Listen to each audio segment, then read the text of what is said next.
Attention, citizens. It's time for Super Pulp Science. Welcome to our panel on the creative process. We should let you know, in the interest of full disclosure, that earlier in the day, at the beginning of the day, we talked about genre in general. We did an hour-long discussion about what is genre, how does it help, how do those conventions work in order to brainstorm a story. Then we spoke for an hour at a different place in a different time about how we apply those same methods to our sword and sorcery collections. And now we're going to dig under the hood on the creative process, not from a general story plot development, but in the, what we call at the studio, the ditch digging of writing, the actual work, how it's done, why you do it, where you send it, what happens when you send it, who punishes you when you send it to the wrong place, and some of the things related to that. James Gillespie is my collaborator on the Once Lands and also a Shared World collaborator. Dr. Jonathan Ball. He likes to be referred to as the poet laureate of hell. I have yet to see any paperwork to confirm this. I'm Jimmy Kamichuk, and this is Chadwick Ginter. We are here to tell you about writing. So what I'm going to do is I'm going to ask you guys the very simple question of, do you keep a writing schedule? And that's your chair. No, I'm just kidding. You can... Here, slide in between. Yes, Inquisitor. Also joining us on the panel. Yes, also now you have to introduce yourself. My name is Mikey Mason, and I do stuff from painting. Well, my main job is making music. Getting ready to put out my 19th album since 2011, but I've also had 6 EPs, a book out through Falstaff Press, a book that's self-published. I have a 3-book deal from Falstaff Press, and I also do art and stuff. So I do things. You do things. So we're going to talk about the creative process. Those here assembled, these brave ones here assembled, do you stick to a writing schedule? To a creative schedule? Do you have a metronomic rhythm to get work into the world? I saw where your mind went. Don't say that out loud. I have an unpopular answer to this. But Do it. the answer is yes. I believe that discipline beats inspiration every day of the week and twice on Sunday. Raise your hand if you agree with Do you that. think that's an unpopular answer? That's, I think that is I would say that's think that the is an only answer. I think that is an unpopular answer among romantic amateurs Yeah. or romantic hobbyists. Yeah, right. And being an amateur or a hobbyist isn't a bad thing. It means that you only do what you do for passion. Your passion hasn't led you to do it professionally yet, because there's nothing that will kill your passion like doing something professional, which is why a very good way to put it. discipline beats inspiration every day of the week and twice on Sunday. The way I like to metaphorize that is I talk to people about, running plays for football. Like, they're running those plays day in, day out, week in, week out. The game doesn't last that long. The play is like 10 seconds. Yeah. But they run that play for a year, because those 10 seconds matter. And so part of it is like when the inspiration hits and you get that great moment of flash, you have to be ready to go right then. Yeah. And in between that, you need to be doing stuff anyway. Well, yeah, Johnny Carson said it's not enough to be in the right place at the right time. You have to be ready. Yes. And yeah, you're right. It's all about making yourself ready, I think, and that's the craft of it. And craft gets short shrift when nobody romanticizes craft over muse. We all do. There are 9 muses and blah blah blah. Yeah. But the reality is that it's people who do the work who get things done. I always say writing is the same as digging a ditch, and you have to approach it with that same attitude that, okay, where am I going to dig the ditch? Let me get my shovel, let's start digging the ditch. Is it raining? Is it raining? And sometimes the ditch digging is fun and great, and you have a brilliant idea in the middle of it. But other times you got to dig the ditch. Yeah, you have to show up. So it's not unpopular among the seated people on this panel. What we all have in common is that we stick to a schedule of some sort, and then we get things done. I think it's Yeah, I think you're right. And I say unpopular because it's unpopular among people who don't do it for a living. So one of the things we talk about a lot, and I think is important to address in the creative process, that is important. There's a myth. It's new, not it. There's a myth that authors, artists, musicians, painters are in some way special. And that myth only serves the people who own the IP. And that's usually not the artist, right? So if you were to embolden people to realize that they could make up stuff anytime they want, all the time if they wanted, then there would be no commodity available to be sold. And so you have to kill the myth that it's somehow special to make things. To be a professional, though, you got to go to work every day, Yeah. right? And so if you want to be a professional, you have to work on it every day. And if you want to develop a body of work, that process, that creative process, has to include the end. Not just starting, not just working for a while, but deciding when the project is over or over for you, that you are no longer working on that. It's done. It's over. And when people say, did you finish a novel and one that you abandoned? I want to embolden you all to say, yes, I finished it. In your heart, you may have abandoned it, but you are finished with that novel. And now you're going to start a different one.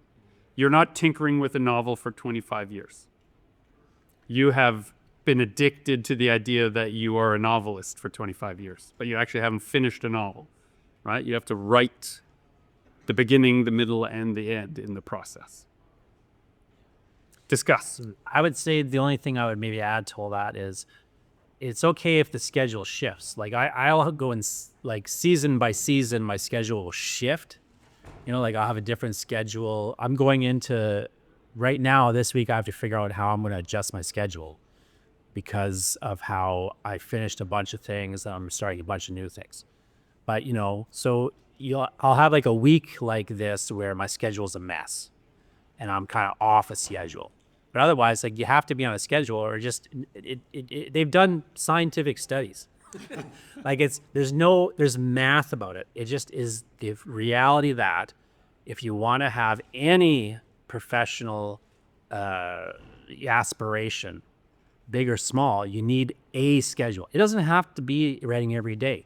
It doesn't have to be writing, 6 hours a day or anything like this. Yeah, I know people whose schedule is three times a year. They do sprints of writing. 3 times a year for a few days. They just act like crazy people, lock themselves in rooms, and just spill the words out. And then spend the rest of the time in the year figuring out if they're in the right order. I know a guy who he thinks about a book for months and months and months. Then he writes the whole book front to back without sleep. Yeah.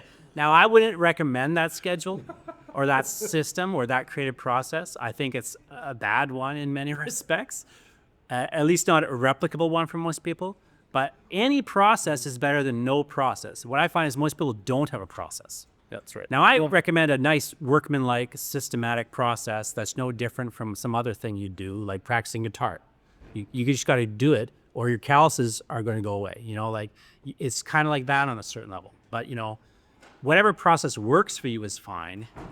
But the idea that you don't have a process or can't have a process or that there's inspiration is required or something. That's why I have this crow up here, by the way. People always ask me, like, where I get my ideas. And my joke is I've got 3 crows. I have these 3 plastic crows. And my joke is I have 3 crows that bring me ideas. Their names are reading, writing, and random. And, and once you have that idea, What's it random?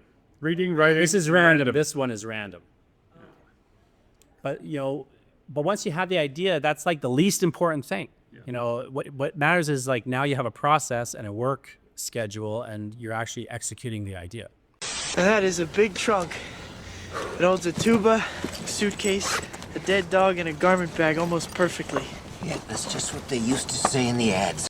And it's also, I think it's okay to understand that what worked as a process at one point may change in your life and no longer works or may be hurting you. Oh, 100%. And yeah. And I had a stretch where I changed day jobs, and what I was doing prior to write my first 2 novels was not able to be replaced. I couldn't get that done. Sustainable. was not sustainable. I could not work in that same way.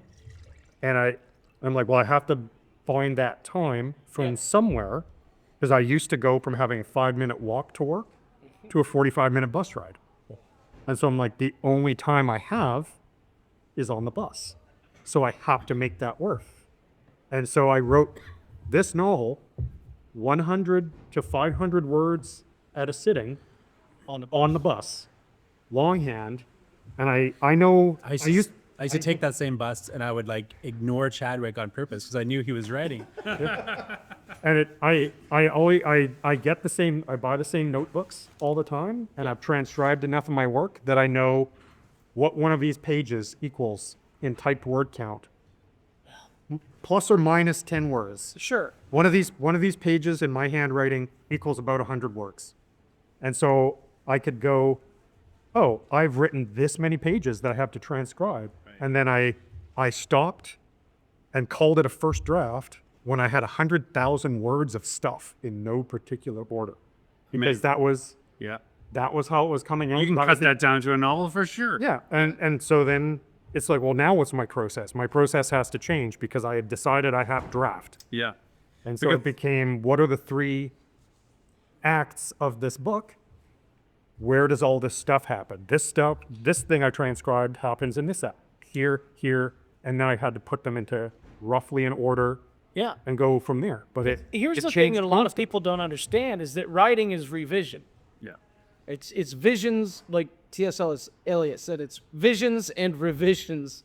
And and that's what it is. It's all revision. There's only one writer I've ever heard of who said he only ever wrote first drafts. And I love Ray Bradbury, but I think he was a liar. But maybe. And even if he wasn't, most of us are not Ray Bradbury. Right. So, I don't know who you are, but I'll guarantee you're not Ray Bradbury. So if he only ever wrote first drafts, great for him. That's not the rest of us. For the rest of us, writing is revision. I just want to can't revise something that's not down. make a brief point about Ray Bradbury.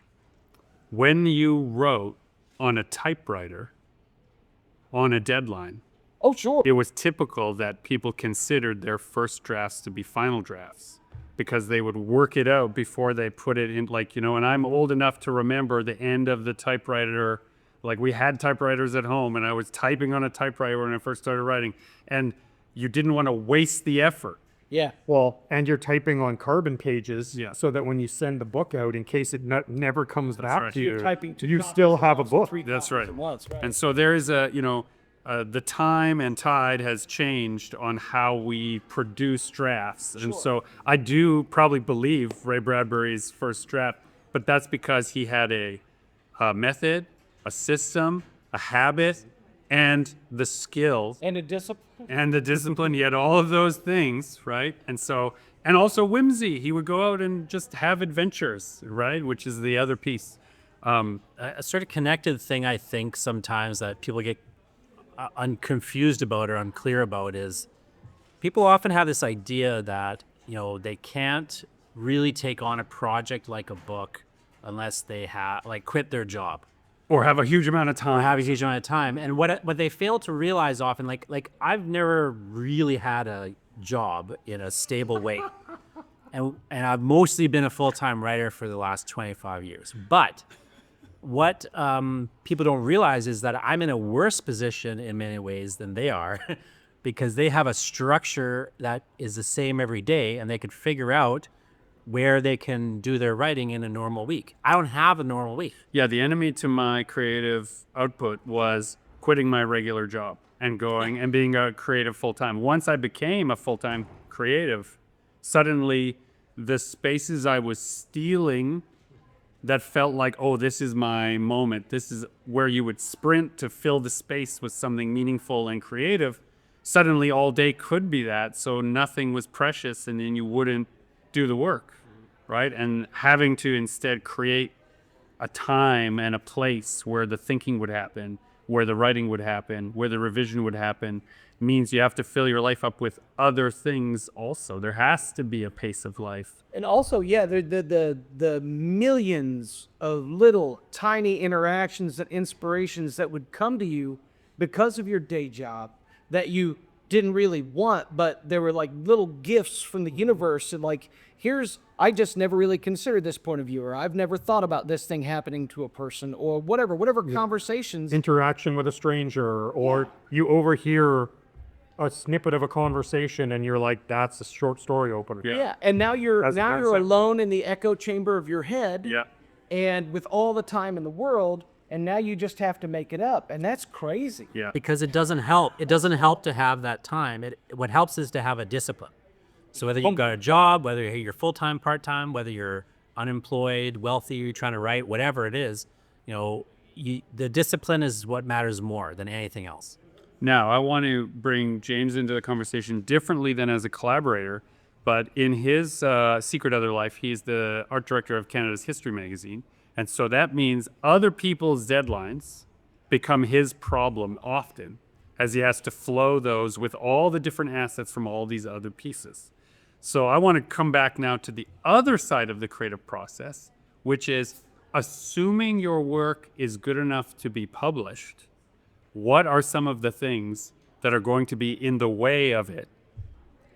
It's good enough to be published. Now it lands on your desk and it's only supposed to be 5,000 words long, but it's 7,000 words long. Like, what are some of the problems that you believe are solved once someone goes, they've accepted my story, they've accepted my artwork, they've accepted, I made it, I'm done, I've done it.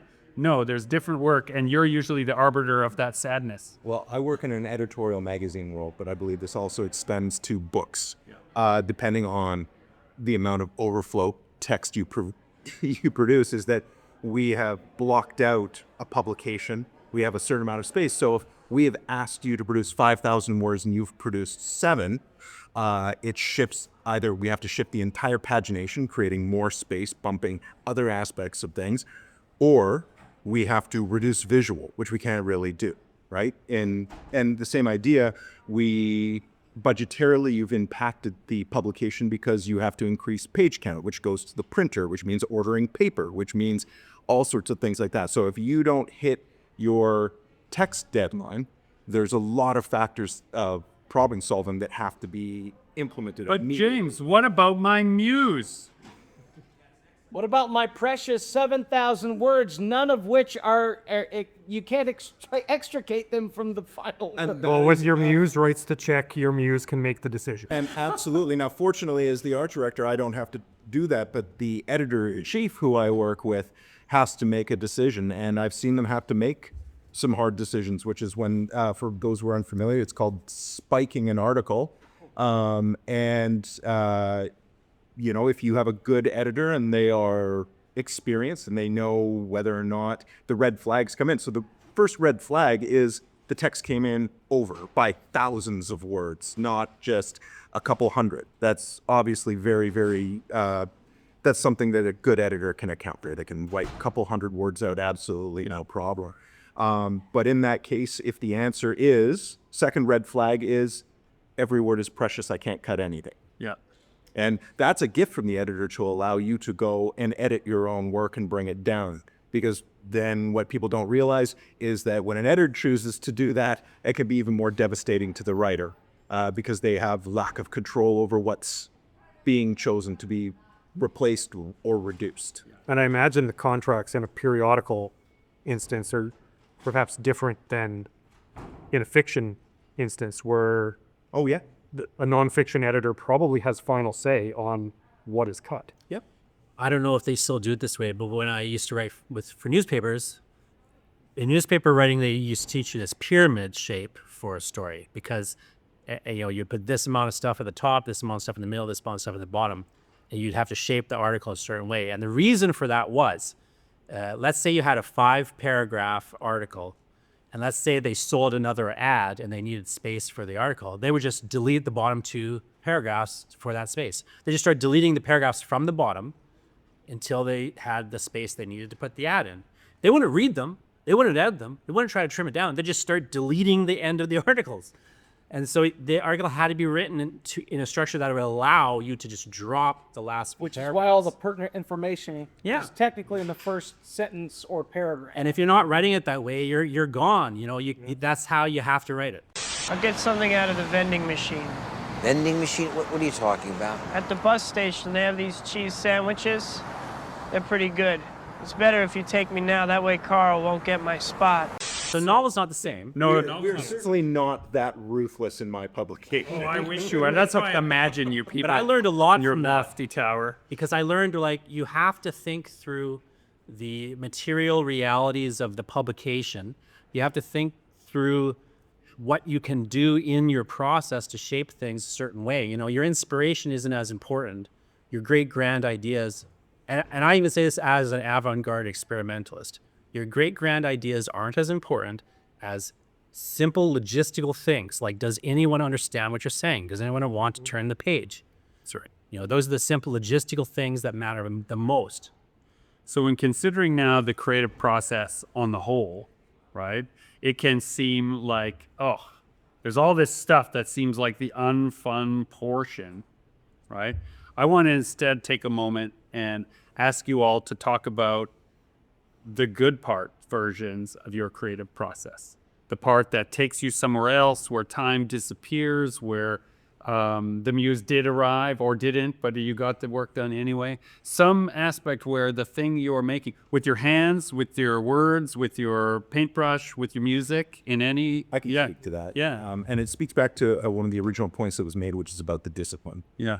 Which is the idea that if you show up consistently to do the work, it may not work out immediately, right? And because we haven't talked about when it doesn't come together. That's right. Brain doesn't attach to whatever you're attempting to do. But if you're there and you know that inspiration may not hit immediately, it may not hit a half an hour in, but if you work through it, those are the points where sometimes you hit like a flow state. Right? And so that for me is that idea of starting out and just starting with something. Just begin. Just begin. Yeah. Involve Reaching the flow state is my favorite part of writing. Oh my God. Yeah. In revisions, you don't always know where you were when you had that. Yeah. But in the act of writing, that's my favorite. And the first time I understood it, that it was happening to me, was a weird bit of musical serendipity. I make soundtracks for a lot of my books to just kind of have on in the background more about the mood that I'm trying to achieve. I'll plot out the mood beats of the story from like, oh, there's going to be a fight here, like, roughly this part of the book. I just want an aggressive song. Yeah. And so I'll just kind of like, and I pare it down as I write. So at the beginning, it's every song that feels like it could be on the book's soundtrack. And I pare it down until that almost becomes my outlaw. And I was So interesting. I was at the end of writing what became my first published novel, and I finished a chapter, and I normally like to write further beyond a finished chapter so that I can pick up again without going, what do I do next? But I reached the end of that chapter, and I was kind of at a crux of what could happen next. And I'm like, I don't know what I want to do next. And whatever song had been playing, I don't remember what song had been playing, but it was done. And then AC/DC's If You Want Blood, You Got It. And I'm like, oh, Well, it's fun. this is the fight. Right. This is the fight. And then I'm like, well, I've got time before I have to go to work. And then I wrote that fight. And I think this was when I still worked some evening shifts. And then I still had time. And I skipped lunch. And I wrote the aftermath of the fight. And then I wrote the epilogue. And where I was like, oh, I'll probably finish the book in another 2 to 3 weeks. Get on my current writing schedule. I finished the book that day. Nice. Because of the flow state, and the rest of it just came out. And the problem with that was something I hadn't planned for happened in that flow state. And now I'm like, well, now I know what the next book is as a reaction for those moments. And so that first novel took me 9 to 10 months to first draft. And the second book I wrote in 6 weeks. Yep. In first draft, because it arrived, I was chasing it. May I be so bold as to point out that one of Dr. Ball's ravens, right, reading, writing, and random showed up. And it was exactly the thing you needed at that moment, right, that you'd been holding back. And you have to give in to whimsy sometimes. You have to give in to that randomness and say, like, I didn't think this is what I was going to be working on today, but it's happening. Yeah. So why would I stop if something's happening? And you can't plan for flow state, No. but you can plan to make opportunities for it. Yeah. Yeah. And that's what I've been doing the last 2 years. I take a day off of work every week in the summer, and I go to Gregory and Jonathan's studio, and I have a day where I'm in an artistic space that is away from anything where I have any real human responsibilities other than being a creative. Yeah. And it's just about doing the work. Yeah. And we're sort of together alone during those Yeah. times. Like we all just sort of ignore each other and do our writing. And it's like, I don't want to be on my phone because I see Gregory is painting or Jonathan is writing. And so like it is an excuse to leave aside the rest of my life. Normally I'm doing spreadsheets. Shadowwick's writing. He's like in our studio doing the action. Yeah, now you have the Macmillan stuff, so you have to like work out all of that. But it is true that I think for a creative, if you're interested in any way of having a body of work, I'm not talking about having an audience, just developing a body of work now, then what you need to remember is that you are the average of the 5 people you're spending the most time with. And if those people just go sit and watch sports, that's what you'll spend your time doing most of the time also. If some of them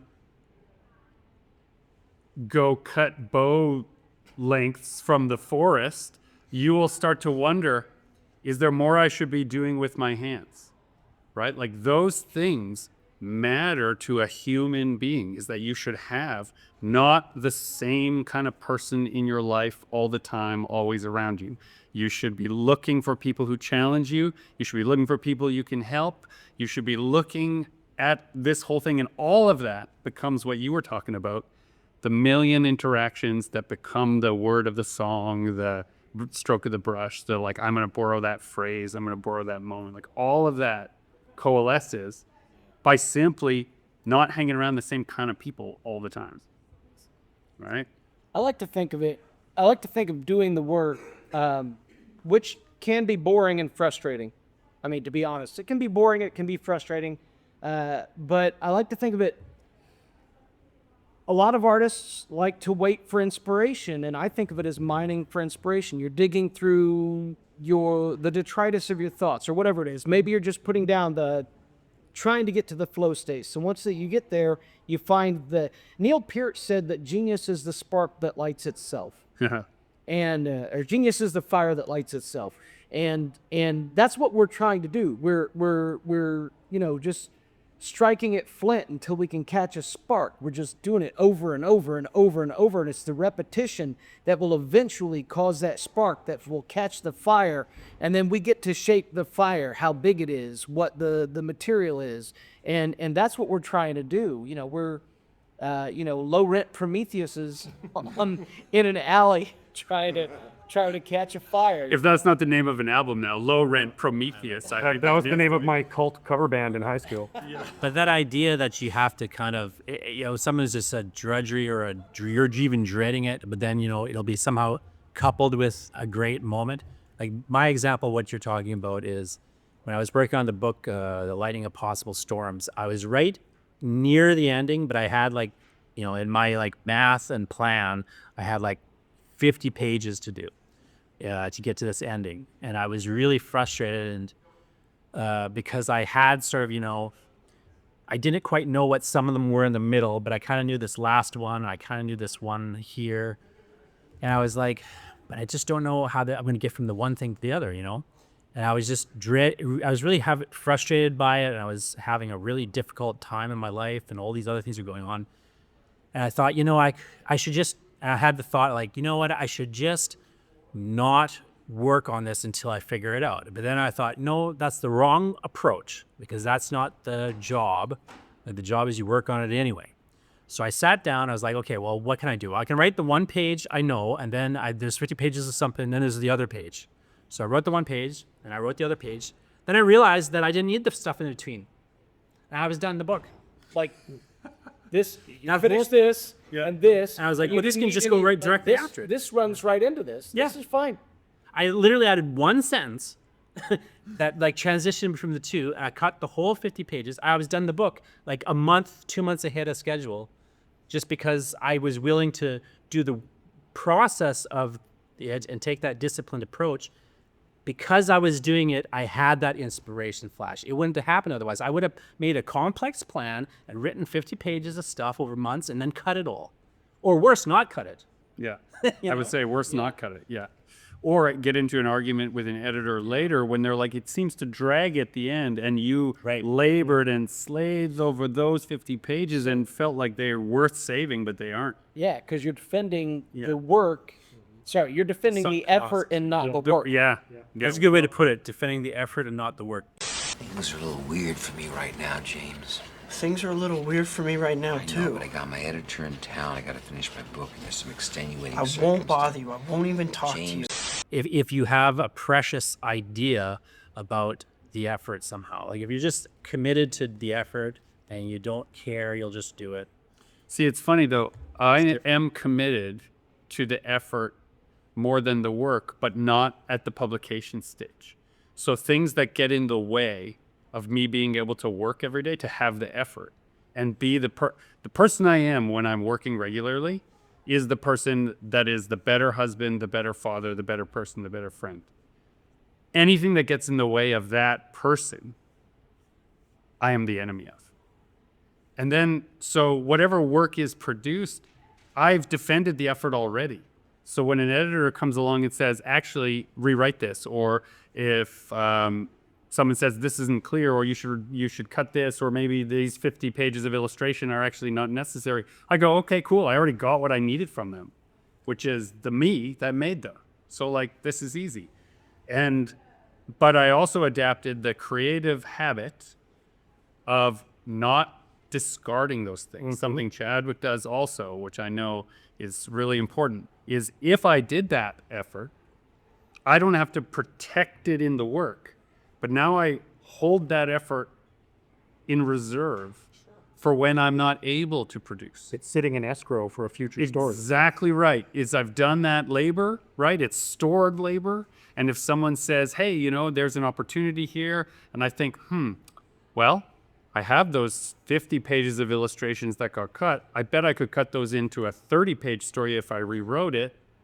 I'm done. I'm actually way ahead on the schedule by not being so precious when it got cut in the first place, because I was just happy to have done it. And then when I'm panicking later, I can reuse those illustrations, reapply them, rework them. There are songs that I write where I really like the bridge, or I like the chorus, but I'm not a fan of the verse, or maybe whatever. Or maybe there's one verse that I like and everything else seems forced. And I finish the song because it's the process. Yeah. And then that will never make, I know, I look at it like, that's never going to make an album. That will never make an album. That's not going to make an album. But I don't know that, you know, when I was in college, I wrote a song with a band I was in.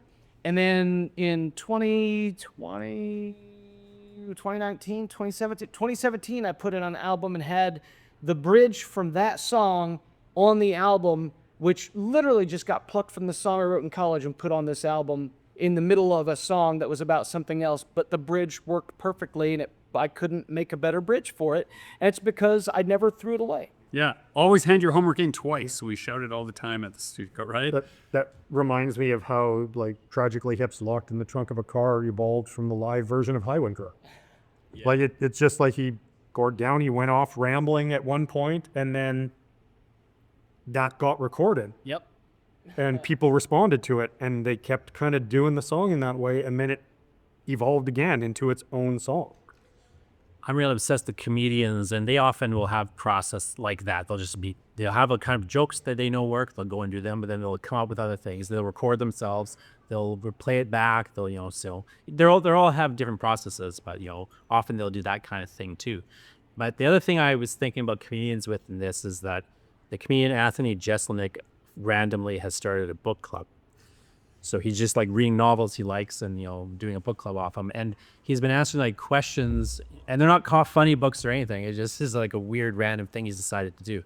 But he got asked an interesting question the other day, which by a person who wrote in, which was, what do you do when you're reading a book you don't like or a bad book? Or, do you stop reading it? What do you, whatever? And he said something interesting, I thought, which was, I don't normally stop reading the book just because I don't like it, because the point for reading for me isn't to like it or not like it. The point is I want to read something. Like I want to go through the process of reading, and at a certain level, what I'm reading is secondary.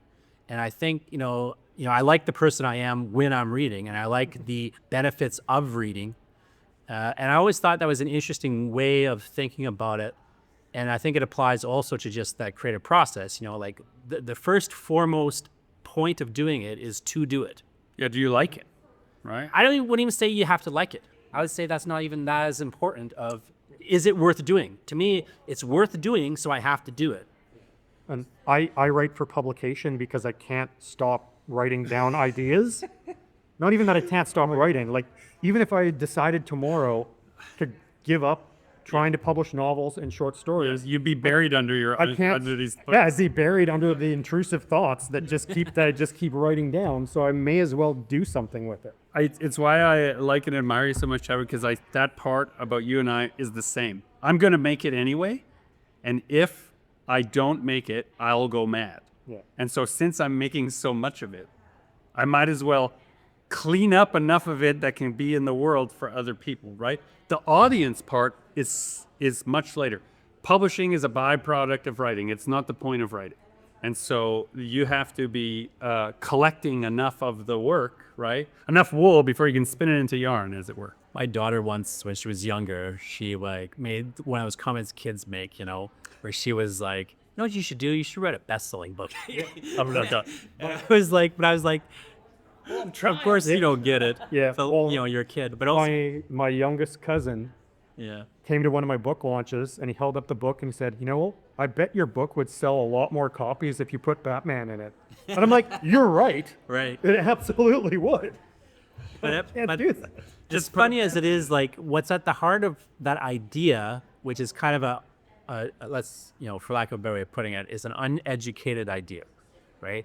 But like what I think like that kind of idea misses is that fundamentally, like, it's not that I'm against trying to sell a bunch of books, but it's more like, to me, I don't have the control over, of course, that marketing, money side of it. I don't have a control over whether you read the book or not, right? Like, I don't have control of whether you think it's a cool thing you should buy.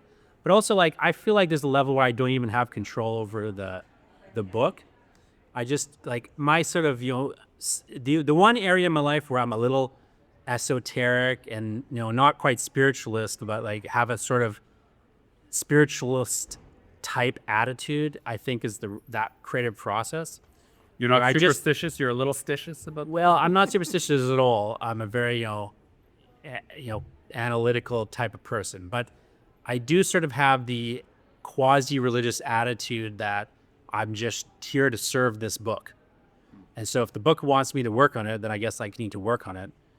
It doesn't matter whether I like the book. It doesn't matter whether I think anyone should read it. It doesn't even matter to me, like, whether I want to do it. I just, if that's what I'm doing, like, that's what I'm doing. I've decided to work on it. I'm committed to the idea in a sense that I think it's a good idea or whatever it is. I just Describing in a way a promise that you made. yeah, like, I'm decided to do it, so now I got to do it. One book is going to have a different need than the next book. Same thing with a story. Like, there's I can't remember who initially said it. I've heard it from a number of different people in a number of different ways. Is that I never learned how to write books. I learned how to write this book. And now I have to teach myself how to write the next book. Yeah. When I worked with Rick Chafe on Red Earth, he's a Governor General's award-winning playwright, and he was coming on to help us work on this project. And so I was like, oh, amazing. Someone who knows what they're doing. This is going to be simple.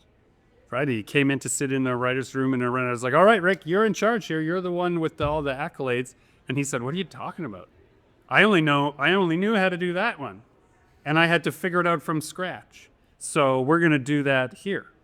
Nobody here knows what's going to happen in this story or whose voice is the one that actually matters. And it was such a refreshing take on the idea theater is much more prone to collaboration in the moment and sharing that notion that like I decided that we would start, but the people that came will make it real.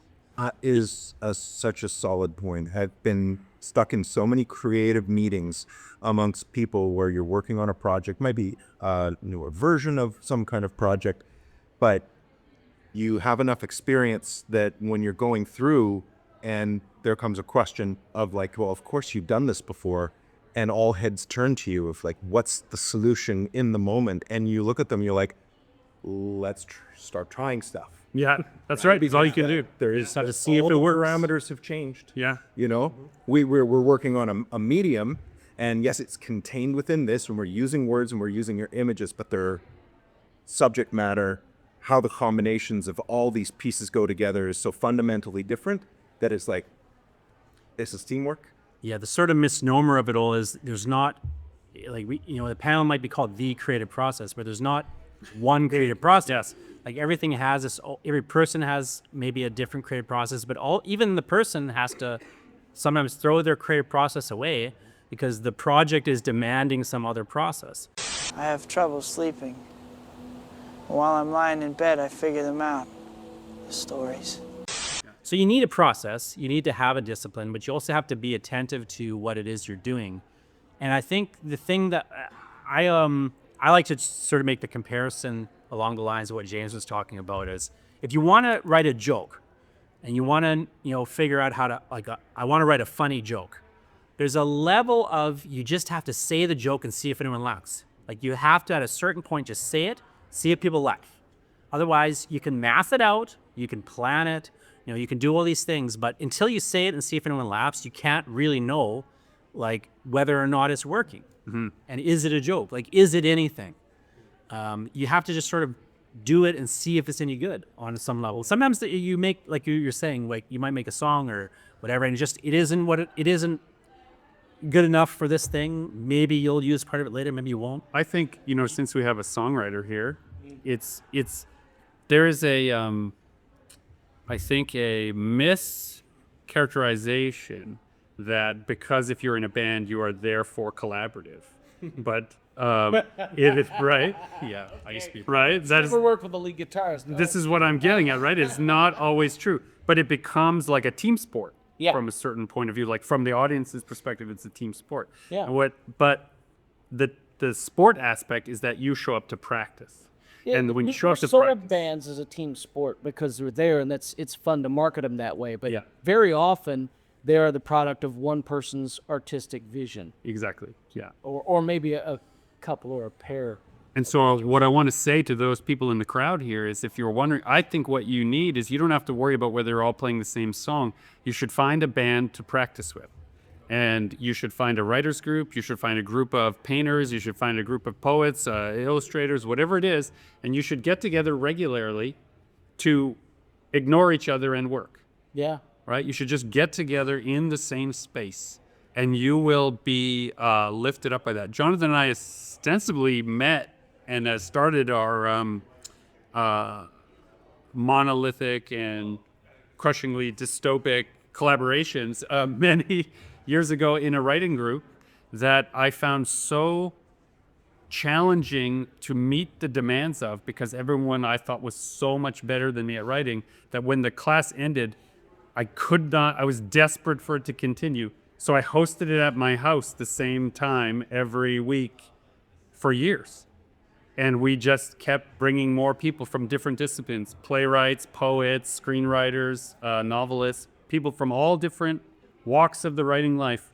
And I felt that cross-pollination was so important. Oh, no. Right? Well, that was one of the reasons why I liked taking writing workshops when I was getting started, because even if that person's process wasn't what was working for me at the time, sometimes it manifests in that future project. But this is how you need to do it. Yeah. And it's all about solving problems to me. Like to me, so much of the creative process is just you have a problem in so far as you're trying to do this thing that's not working. And then so much of it to me is just figuring out, well, how do you make it work? what are just different angles you can approach it from or whatever. So I used to love to go to workshops for that reason. I used to love to talk to other writers. I used to just love to read interviews, like anything I could do where I could get a process. It wasn't that I had to copy the process. Like I never had the idea that I could use that process exactly or whatever. But, there's always again, like the crows, I would just, grab a thing here, grab a thing there. What's a shiny thing here, shiny thing there. And some of that stuff becomes, your process. Well, I went to a writing workshop that Giles Blunt, a crime writer, put on. I was writing urban fantasy at the time, and there's often a lot of crime overlay. So I thought, there might be something interesting here. And I left there going, I can never do what he does, because he came from a screenwriting background as well. And so he had a very strict structure. Here's now. And At this point, Yeah, here's this your happens, inside this tips happens. and you Yeah, buzzled on. and then you have your first pinch and your second pinch, just tighten. And I can't start a story with that kind of structure. I need to discover the story. But what that workshop gave me was a revision outline to overlay that kind of structure on my work and to look at it in a general way and be like, is my pacing way off?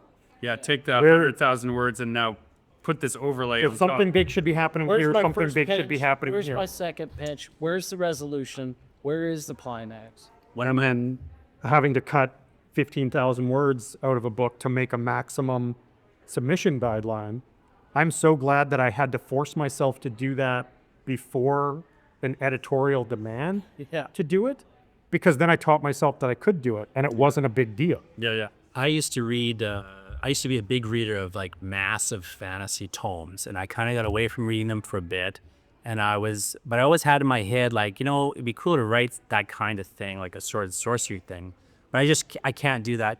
I just don't feel like I'm able to do that kind of massive world building and all this, write a 1,000-page book. I can't even conceive of it. But thinking, maybe there's a way in, I took a workshop with Stephen Erickson. And I remember one of the first things that Erickson did was he comes into class and he's talking about, his background as a writer. And he mentioned that, look, and I'm paraphrasing, I'm sure he's had a different way of saying this, but he's like, my fantasy stories, there's no chainmail. He goes, what do you need chainmail for? And I remember thinking, that's so great. I don't need to have chainmail. I'm like, I never conceived of the idea. It just had seemed like such a codified genre to me. And the fact that you had a guy here who was ostensibly a significant writer of these types of books was just saying, forget all that stuff. You can go in other directions. And I just thought, you could go in other directions. And so eventually, I wound my way into joining the shared world thing, because it's I don't need to write a 1,000-page tome. I don't need to have all this stuff in it. It doesn't need to, involve this type of person. It doesn't need to, have all this. What's the core of it, and what's your interest in it? But sometimes just those little tossed off things. But collectively, I don't remember anything else you said in that workshop, right? But yeah, collectively. But Collectively, we're doing it. But there's just that little piece here, a little piece there. You can kind of just magpie suture those things together into almost a collage work that becomes your process in a weird sort of way. As long as you're working on developing, because part of it is also the discipline of developing a process. Well, in the 1960s, there was a study called the McKinnon study. I don't know if you're familiar with it. But first, the grain of salt you have to take into consideration is that it's science trying to study creativity.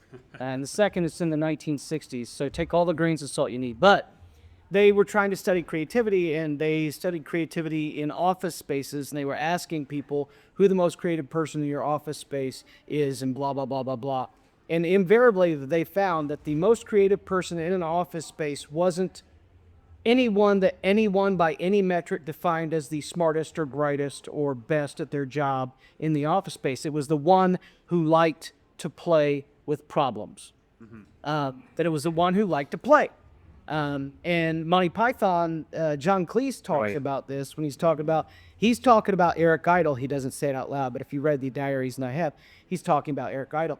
He will say that he believes that Eric Idle has more talent than him.